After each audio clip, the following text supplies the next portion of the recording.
Introduction. Hey, connect to world buddies. Today, let's explore the term ʻhoʊldər.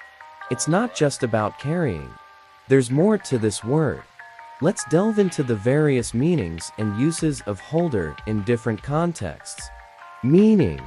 So, a ʻhoʊldər can be someone or something that holds, contains, or supports.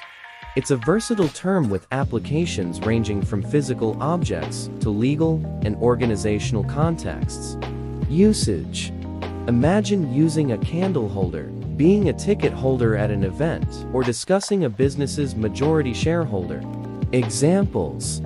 Think of a phone holder in your car, a toothbrush holder in your bathroom, or a card holder at a poker table.